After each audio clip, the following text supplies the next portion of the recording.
So I am going to be talking about making geriatric patients partners in treatment. Little plug for Walden University. It is a distance learning university. It's out of Minneapolis. It does have a nursing program. I would like to thank the Montana Geriatric Education Center in their support of developing this project.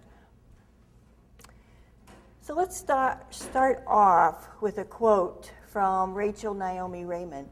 She wrote Kitchen Table Wisdom, and she said, "Years ago, I took full credit when people became well. Their recovery was testimony to my skill and knowledge as a physician. And all the time I thought I was repairing, I was actually collaborating." So a little history of where this concept of patients as partners comes from. In 1954, Korsch, who was a director of the pediatric outpatient department at Cornell Medical Center in New York, observed that many families did not return after their first visit.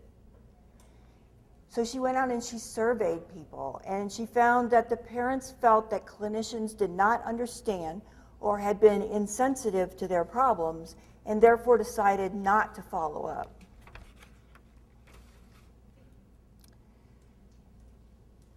One of the big problems that we see for all age groups is non-adherence.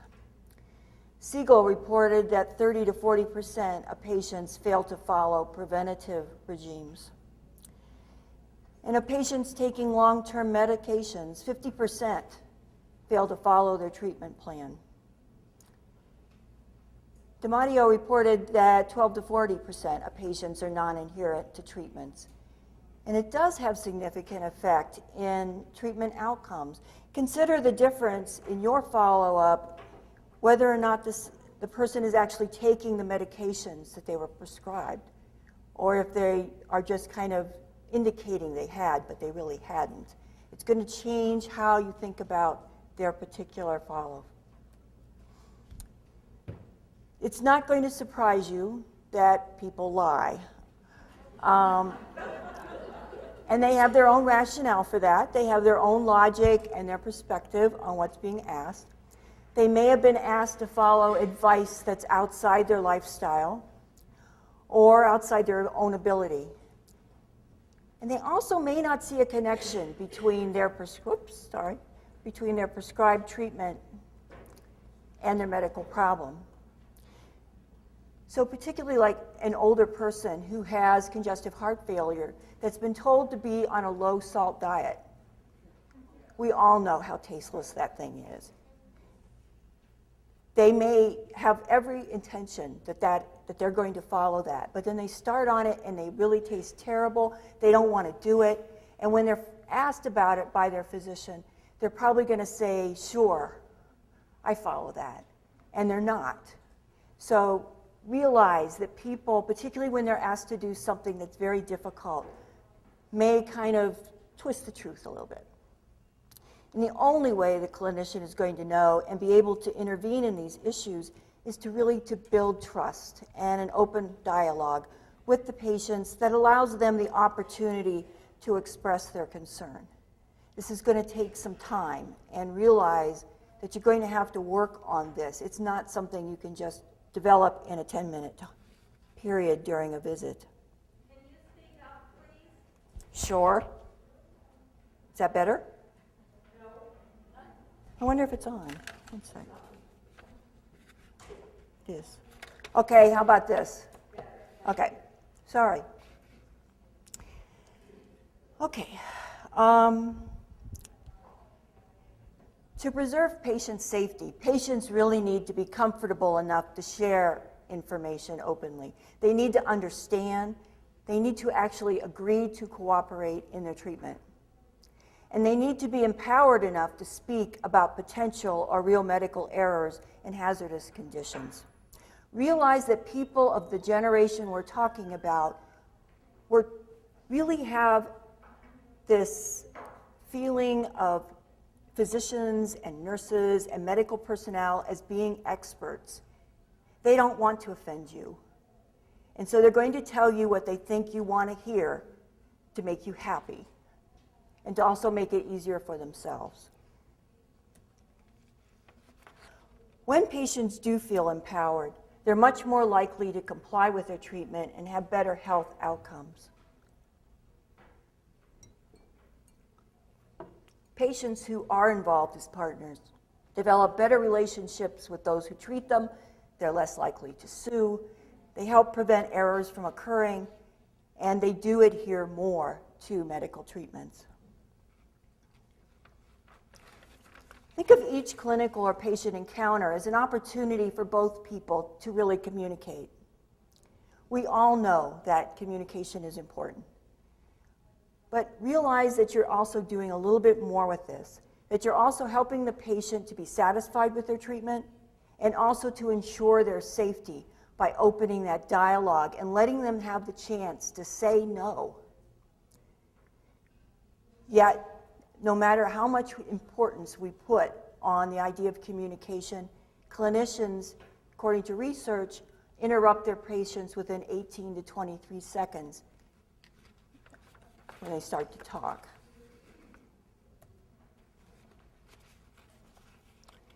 Effective clinician communication maximizes patient autonomy. Yet we tend to not talk about some of the ethical and medical issues that are really important that they need to understand. So for example, advanced care planning and end-of-life issues are rarely discussed.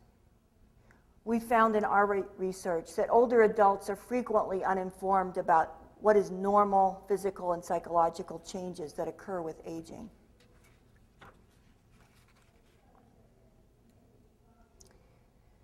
Verbal communication is only a small portion of the meaning of what we communicate. It's estimated at 5 to 30%. The rest is all nonverbal.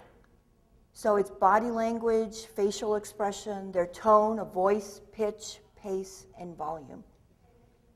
Someone standing with their arms crossed. I mean, he's giving us a lot of information and he isn't talking.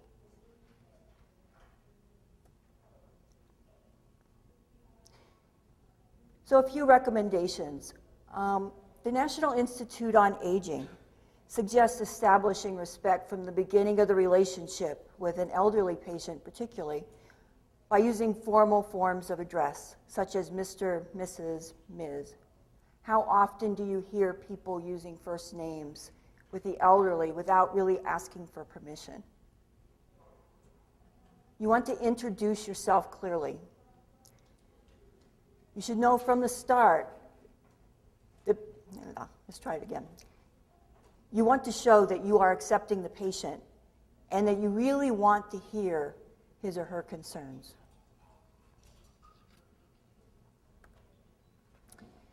The older adult often experiences anxiety when they're visiting a clinician. Remember, they're thinking of the clinician as an expert, someone that they've put high up on this pedestal. So there is anxiety about it, and there's anxiety about what they're going to find out.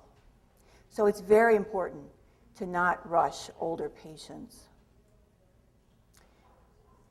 And this is something that's with all patients, that if you give them time, you let them become comfortable with you first, you're going to gather important information that's going to lead to better cooperation with their treatment in the long run. And I'm sure you've all heard this. Beware the patient's tendency to minimize complaints, such as, I don't want to be a bother, or the patient's concern that they're taking up too much of your time. Those are warning signs. This person is not comfortable with you, and this is their way of kind of sliding out the door. So be aware that they're giving you clues. It's very advantageous to speak slowly, very clearly, and in a normal tone of voice, to give them time to process. Older adults take much longer to process information and to have an opportunity to respond to it. They are not going to be able to respond immediately to what you say. So give them some time to think about it and to form an opinion and give it back.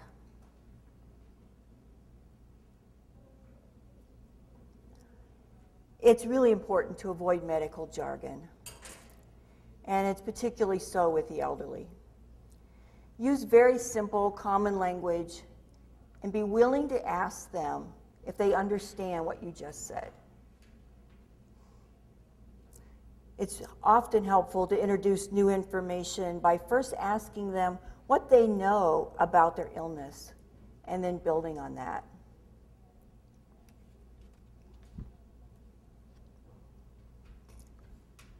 As Dr. Eaton mentioned, you want to assess vision, hearing, memory problems that can affect communication, and that may need to be addressed.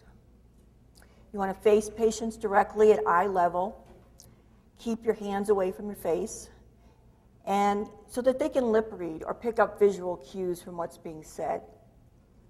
I don't recommend necessarily putting your arm around people, but she at least has the right idea of facing them directly.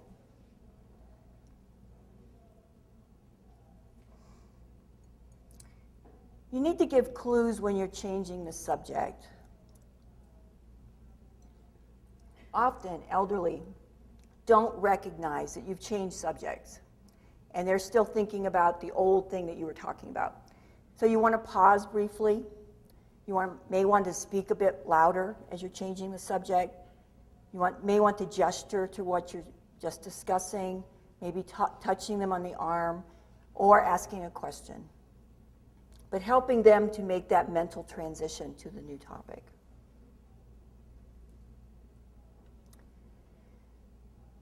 As we've heard already today, many elderly have visual issues. So make sure the setting is adequately lit and that there's enough light on your face as the speaker so that they can see your face during it. Make sure that they've brought and are wearing the right eyeglasses to be able to see you. If they're wearing their reading glasses and you're 5-6 feet away, they're not going to be able to clearly see you. So double check. And as we get older, we all know you end up with a zillion pairs of glasses. So, instructions tend to be a really difficult one. We do recommend giving instructions written to people, but you have to make sure that your handwriting is legible. Make sure if it's typed that it's in big enough font that they can easily read it. Write down all instructions, information. Don't make them rely on memory to know what they're supposed to be doing. And also think about it in terms of, what do I think that they need to know about this topic? So if you're recommending a low-salt diet, you don't want to just give them, here's your diet, go follow it. You want them to have written information that they can sit down with and understand the relationship between their condition and this diet that's going to be extremely unpleasant. Also, as we're going to be talking about in our research tomorrow, we have found that many elderly are going to want to share the information that you provide with their family or the staff at their facilities if they're at assisted living. So it's also important that you're writing things down for them.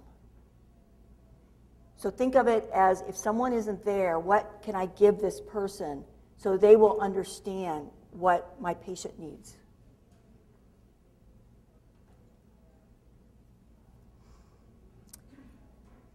Often it's really hard for people to hear.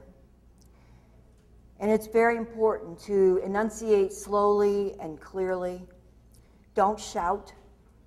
It really doesn't help. It just kind of makes the words more difficult to hear. Hearing loss is often related to pitch, so that some individuals can't hear high pitch and others can only hear low pitch.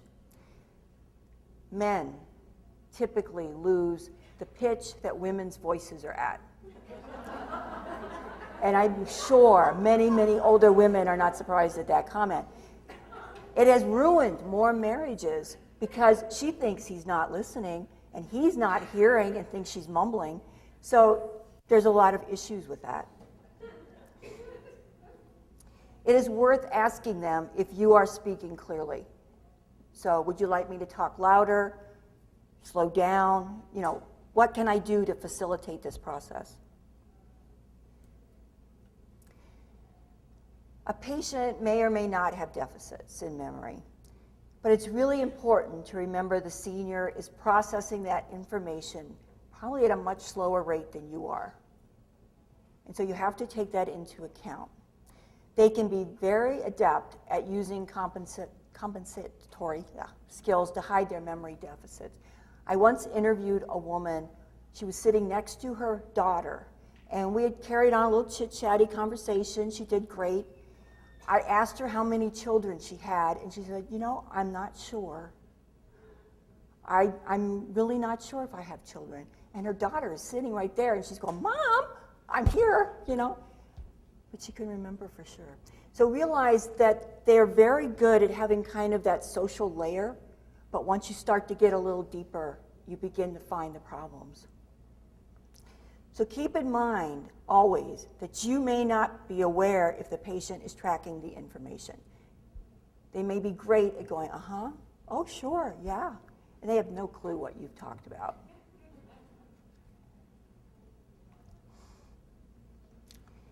Occasionally we see socialization problems. They're not real common, but it is a significant issue for some older seniors. As Dr. Eaton mentioned, it can affect their nutrition, it affects depression, it affects a lot of areas. They particularly may benefit by having family members or an advocate come to the appointment with them. And I would really encourage that. As we'll talk about tomorrow, it has added benefits for you. I'll leave that as a little tempting thing. It's really crucial that the older patient, though, be the primary person that you're addressing. They're the ones that have to make the decision about treatments and how they're going to implement them. It sometimes helps to think of it as they're kind of the translator. And if you were working with someone that had a translator, you wouldn't talk to the translator. You would talk to the person, and then the translator kind of comes in and out. There's often a temptation to ignore the patient's family if they do come in, or they start making comments. You feel like, they're just trying to push their way in here. But realize they may be giving you really important clues about the person, and such as, they have a lot of trouble eating, or she has a really weird diet. You can let those things go, but if you followed up, you may find out this person's only eating powdered sugar donuts, or she's living on M&Ms. And they know it's not right, but they're not quite sure what the deal is. And so they're giving you some clues, so it's worth listening to what they're saying. George Bernard Shaw said that the single biggest problem in communication is the illusion that it's taken place. Research has found that in more than 25% of all visits, patients and doctors don't agree on what was the main presenting problem. 50% of patient medical problems and more than 50% of patient worries about those problems are never communicated. In 50% of patients with severe depression, it's not recognized by the doctor. People are really good at faking things, and they lie. So if you can come out with those things, you'll be doing well. Also, I think it's really important to remember that patients immediately forget between 40 and 80% of information that is given to them by their healthcare practitioner. So they walk out the door and it's gone. More than 60% of patients can't explain the meaning of one or more words that was used during the medical visit, and only 50% of them will say they don't understand a term. In about 20% of primary care visits, a new problem is introduced during the visit's closing minutes. The doorknob question is often the term that's used for that. Oh, by the way, I did want to mention that, I'm having a little problem with my memory sometimes. Those often were the key things that they came in for to begin with. And the common cause of patients' misunderstandings may be a failure to communicate on both sides.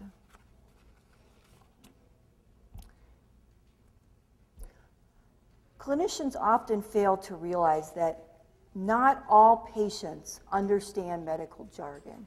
Things that are very, very comfortable to you in talking about it may be a totally foreign language to them. They often have reading skills that don't allow them to clearly read and understand forms on their own.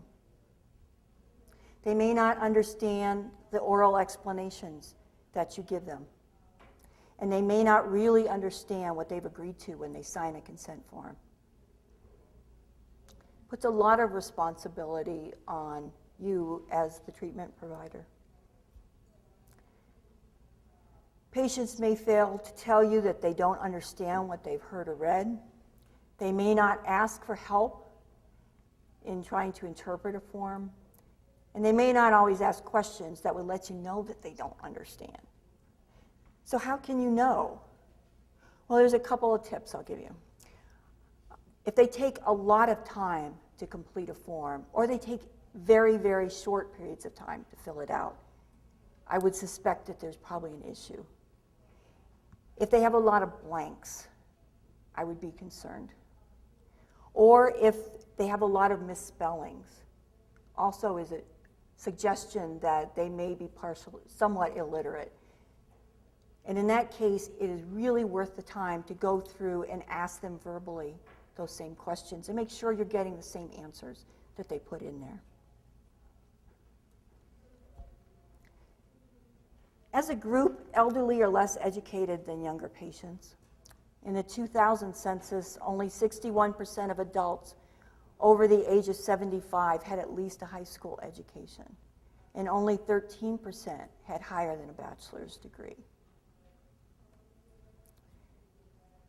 They estimate that almost half of all adult Americans have limited literacy skills or worse. They have trouble reading signs and using transportation schedules. They don't understand clinicians' oral and written explanations of disease, treatment, procedures, or surgery. So understanding and filling out forms can be absolutely impossible and embarrassing, and it hurts their pride to admit that there's an issue.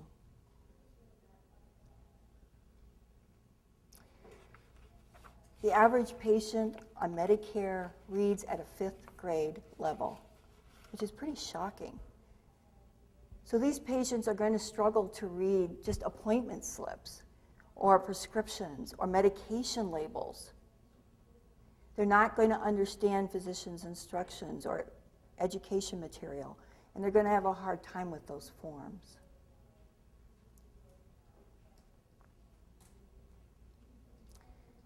And this I always find shocking, is that the average American reads at an 8th or 9th grade level. And medical forms tend to be written at a much higher level than that. So the average American is going to have trouble understanding it. And I don't know if you're aware of it, but in programs like Word for Windows, there's actually, if you go through the review form, the review section on it, there's a thing where you can check what grade level that your document is in. And if you can keep it at a 5th or 6th grade level, you'll have a much better chance of hitting everybody as far as their understanding. Even patients who have a high literacy rate have trouble reading and understanding complex, specialized medical terminology. Medical terms and concepts often seem like a foreign language to them, and it's especially the case when they're ill and grappling with unwelcome news and difficult choices. Used to work in a cancer hospital. You knew as soon as you told them, yes, you have cancer and we have to start treatment, they're done. They're not hearing anything after that. So realize you need to provide additional information. You might suggest that they bring somebody with them to help them, because it's going to be really hard once they've gotten that news.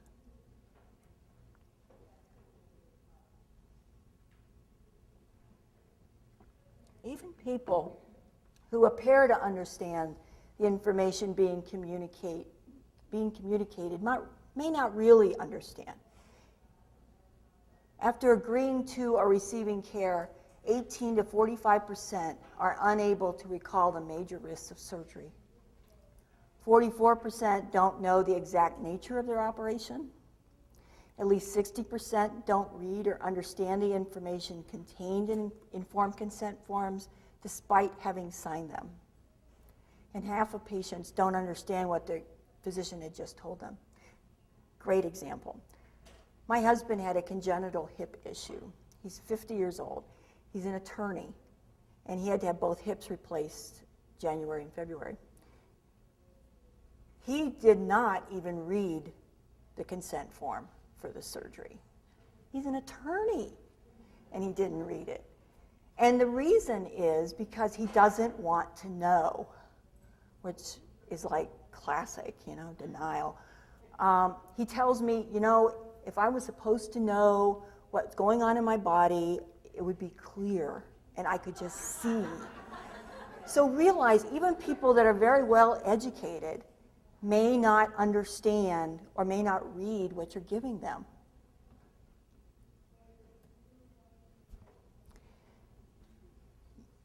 You want to communicate with all patients in very simple language without the jargon, even terms that seem so obvious to you, that are so common in your everyday language, such as hypertension or terminal, malignant, because they may not be familiar with them.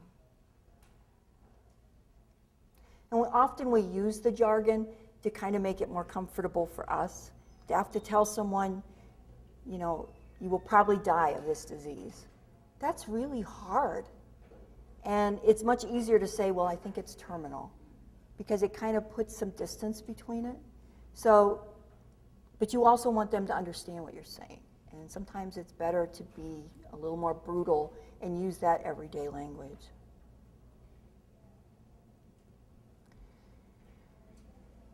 It's often a really great idea to use pictures or graphics, have real devices or other visual aids for demonstration.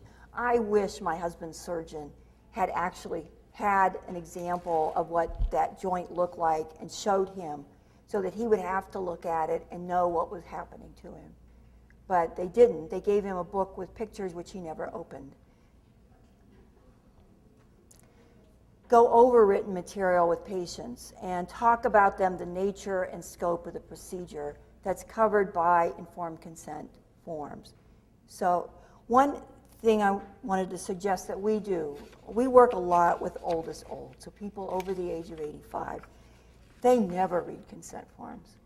And, we're doing research. It's not invasive. It isn't, but they need to know. They need to understand what the risks are and what's going to happen to them. So we often will highlight in bold things we really want them to read. And then after they've signed it, we go back and say, just let me review a couple things here, just to make sure we're both clear on it. And then hit those bold items again, just so we all know that we're in the same page on all of this material.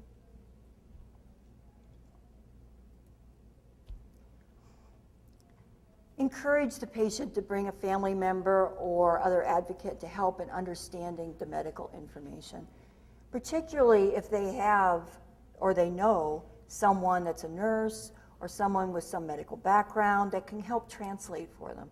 It really makes it so much easier for them. Some patients may benefit from bringing a tape recorder and recording that discussion so that they can replay it again when they have time to really process that information.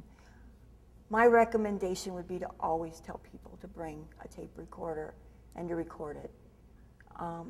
They're going to forget 40 to 80% of everything that's talked about, so give them a chance to hear it again. And finally, I went really fast, didn't I? Humans really need to touch and be touched. And it's often really difficult in our current culture to do that and to be comfortable with it. This is one that's really close to my own heart because I do pet therapy. And that is wonderful, not for just the patients, but also for the staff members. When I go to a hospital with my dog, often it's the staff that will come out and really want to spend time with the dog. It's just comforting to be able to sit and touch someone that's not demanding anything and just wants to be with you. And they're always accepting, no matter what happens. They think you're wonderful. It's a good idea to shake hands with patients when they enter and leave. It may be the only time that you actually, are touching them when you're giving information to them. But it makes them feel closer to you. Hand massage and manicures are wonderful in nursing homes. A lot of them are doing that now. But think about massage for staff and patients as well. They have those chair massages, and sometimes, like places from spas, the masseuses will come in and are willing to spend a little time to help both the patients and the staff. So you might ask. So for more training and information on patients as partners, you can see the Montana Geriatric Education Center's website. So questions or comments? Would be happy to answer anything.